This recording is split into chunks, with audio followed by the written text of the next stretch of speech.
Alright, well, we got a little rainy day modification today. Been driving the side-by-side a fair bit lately. She's up to a little over 500 hours and a little over 5,000 miles on it. These aren't the stock tires. When I got it, the original owner had put a set of 27s on it from the original stock 25s. They're Maxxis Bighorn 2.0s. And they're pretty good. I don't have any issues with them. They certainly, the thing's only gotten stuck in the mud once when I didn't hit something hard, hit a puddle hard enough when I was towing a trailer. So, I mean, and that just, the guy in front of me pulled me out. No big deal. But these tires work really well.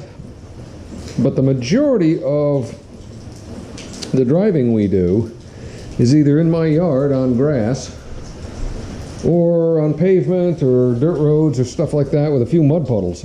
And these are just overly aggressive. The front end, these knobs are kind of wearing down pretty good, yeah, especially on this side.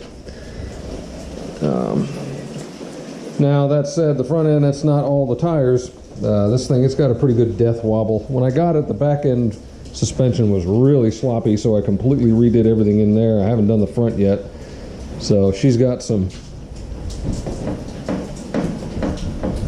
pretty good play in it. I've got new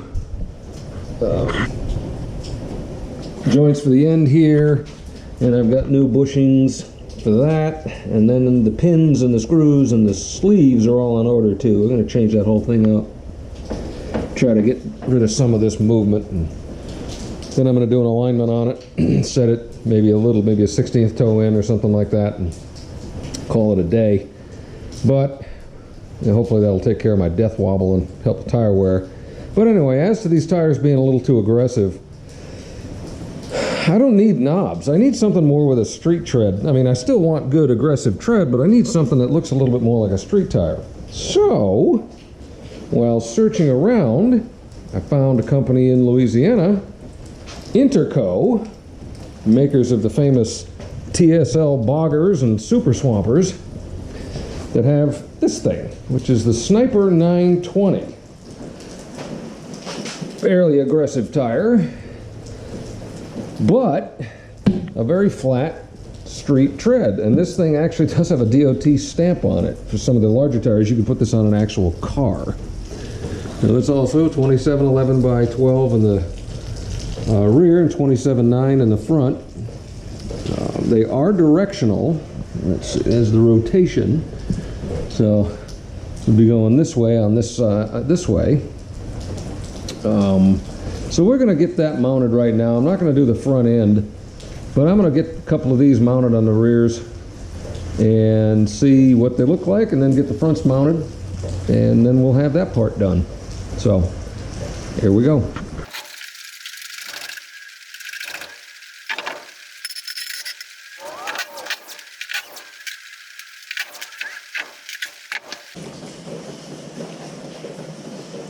Well, that wasn't as clean as I thought.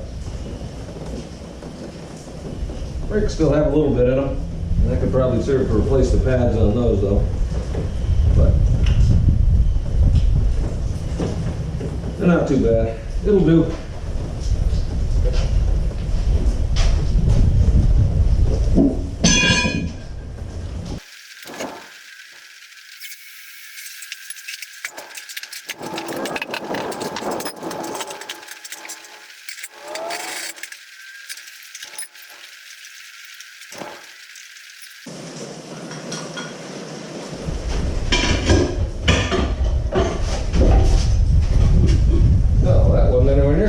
Expected. Now these have slime in them from me, because I had one that had a pretty infuriating slow leak and I could never find it. So there is some serious goo in this tire. And I have to say, I picked up a nail in one of these and pulled it out. It pissed for about 2 seconds and stopped. So I have to say that the slime works. It does what they say. I'm going to try not to do these new tires like this, because they're actually 8-ply and quite a bit heavier. I think that'll be a little bit easier to handle. I'm gonna go get some rags. All right, now that the green goo is removed, I'm gonna get this tire put on there. Make sure I got ye olde direction. Wrong. There's the thing. There we go. That's how it goes. All right.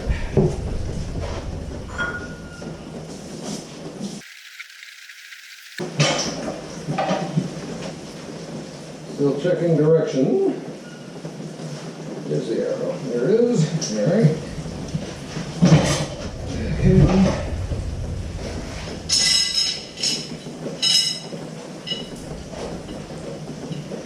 They're not marked as far as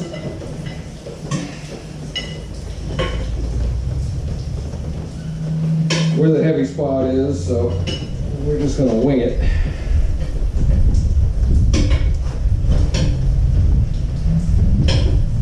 They'll never see over 50 miles an hour anyway, because that's as fast as the side-by-side will go.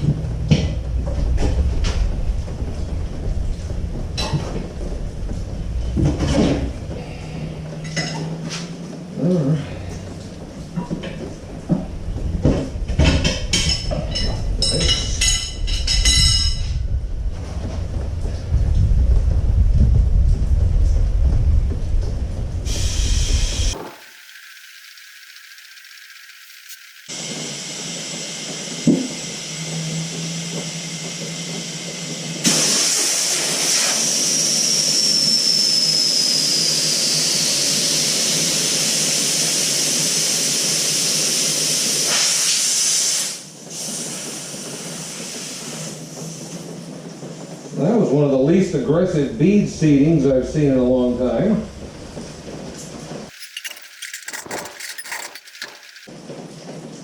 Back bead isn't quite on yet, so I'm going to hit that a little harder.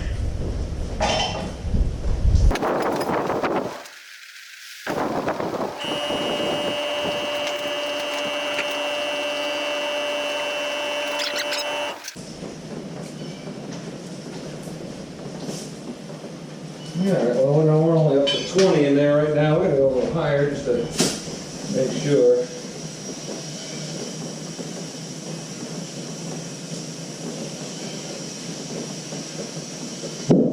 Ah, there she was. She was not set. Okay, good.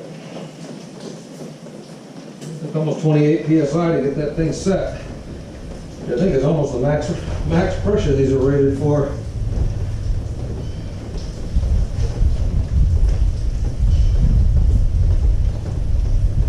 .32 psi max to seat beads. Perfect. 22 psi is the recommended pressure for normal operation. So I'm going to put them at about 16.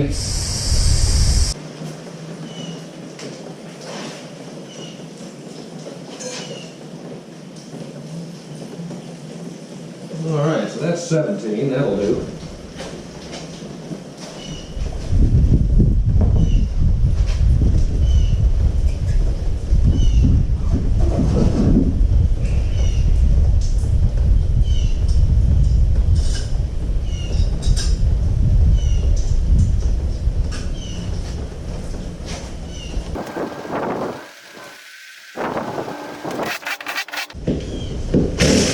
Click.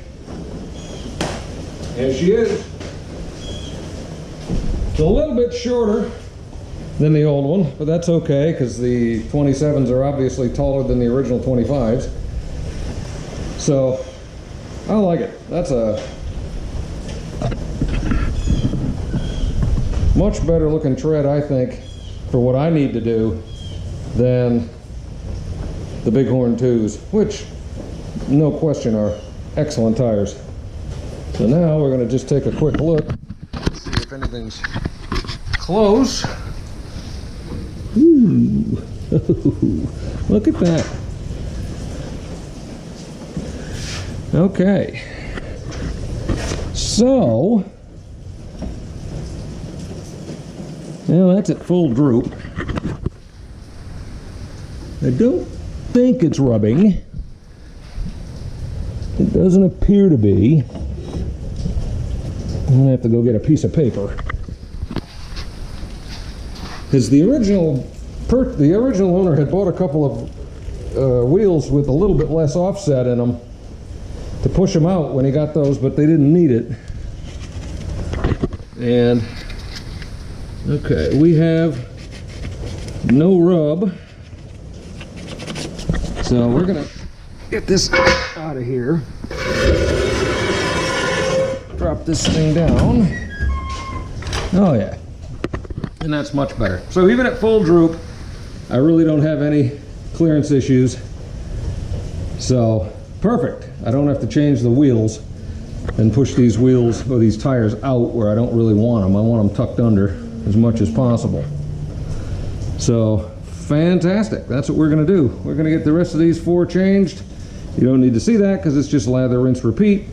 And we'll show you what it looks like when we're done. Well, there she is. I do like those tires. We'll get some better views of them in the light once I get all the suspension stuff done.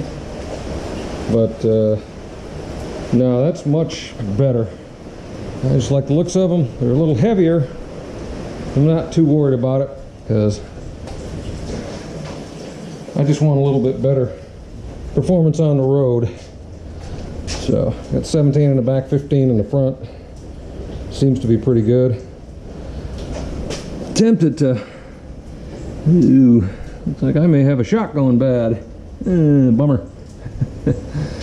Tempted to see if there's a way that you can get lowering springs for this thing, because it's almost all the way to the top of its springiness right now, as if the front end is too light for these springs. I would like a little bit. I can lower it down with the clicker, but that doesn't change the spring rate, that just changes the height, and I'd rather have as much height as I can and a little less spring rate. So I'm gonna have to see what I want to do with this, but in any case, there's the new shoes, Interco Sniper 920s on my 2014 Polaris 570 Ranger. So I'll take care.